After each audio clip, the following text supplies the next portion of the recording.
Yeah, hi everyone. So in this video, we are going to walk through Ransac algorithm, which is basically an outlier detection algorithm. Okay. So in general industry, like when you are working with data, you have many ways to detect outliers. Some of them can be like interquartile ranges or say percentile clipping. And these are kind of like widely used or accepted algorithms for outlier detection. Okay. So what does the RANSAC stands for? RANSAC stands for Random Sampling Consensus. Okay, and it works exactly how its name suggests. So it takes random sample and it takes a consensus mechanism. It builds like multiple models and then picks the best one, which has maximum number of inliers. So I have a simple like pseudocode for this. Okay, and say you have like a linear data set. Okay, and you pick or you fit it over a linear regression. Okay, because of a few outlier points, the line can get very skewed and it can give you a very bad fit. So it becomes very important for you to remove the outliers before proceeding with any kind of fit. Okay, now this is where the Ransac algorithm really shines actually. So you pick minimal number of points. Okay, so let's see this image actually. So don't go for like the labelings, they are bad labels actually. So if you pick any 2 points, say you pick this point and this point, you'll fit a line through this point because we are fitting a linear model actually,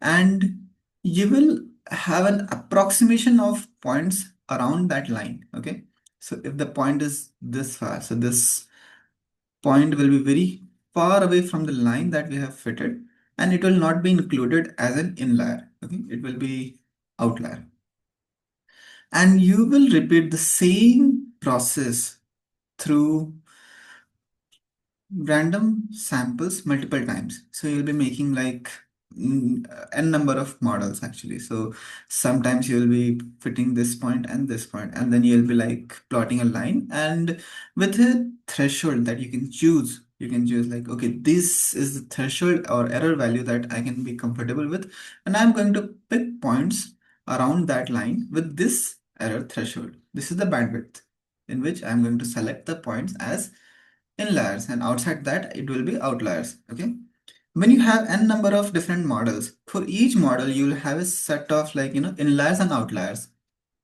and at the end of the entire iterations you'll be selecting the model of best fit. That means the model which has accepted the maximum number of inliers. So the outliers will be minimum, and that will be the true outlier or supposedly true outliers. Okay, so this is the essence of the working of Ransac algorithm. So just we'll create a sample data set and we'll show that how this model essentially behaves differently from linear regression and how it shines actually. Okay, so in this code implementation, we can like import Ransac regressor from scikit-learn.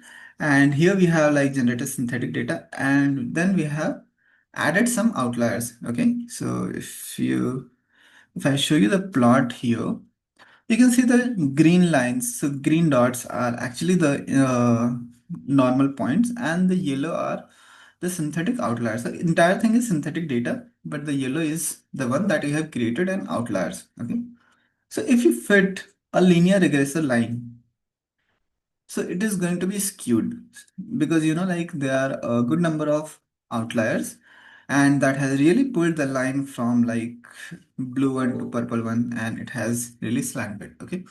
So what does Ransac algorithm does? You pick any 2 points. Say you pick this green dot and an yellow dot from here. Okay, you plot a line, and then you plot and then you pick, okay, the points that are eh, on and around that line actually. So basically choosing the lines under that band actually, error band, and you'll repeat this experiment a number of times. Okay, so just by intuition you can know that the lines that will be fitted on this highest or the lowest or any kind of like point that you can pick here will have more number of inliers then any line that you will be fitting green on yellow one. Okay.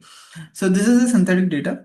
So now you will be having a question that, okay, this is good for say linear models. What about non-linear data points?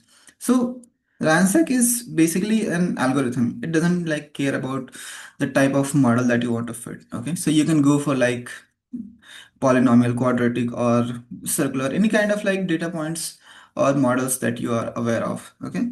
So in this very brief example, I have like picked a polynomial model and again like adding some outlier points and then giving the same thing to Ransac algorithm. Okay, so here I am fitting quadratic equation actually. So I'm using polyfit to fit the points to this algorithm actually. Okay, and then the process remains same. I'm computing the inliers and then I'll be computing the outliers and I'll be selecting the models with maximum number of inliers. Okay, so this is the function that I have got from ChatGPT. So basically to iterate or to showcase the working of this model, I have chosen. So the process remains same. So you select randomly 3 points, you fit a quadratic model and you compute the inliers. So how many number of points are getting accepted. And then you keep the best one. You return that one. So let's see it in action. So you can see how beautifully it captures the inliers or maximum number of points that can be accepted as per the given model input that we have. Okay. And if we increase or decrease the value of the threshold, we can really have like, these red points can be accepted as green points, depending on whatever or however tight your constraints are. Okay.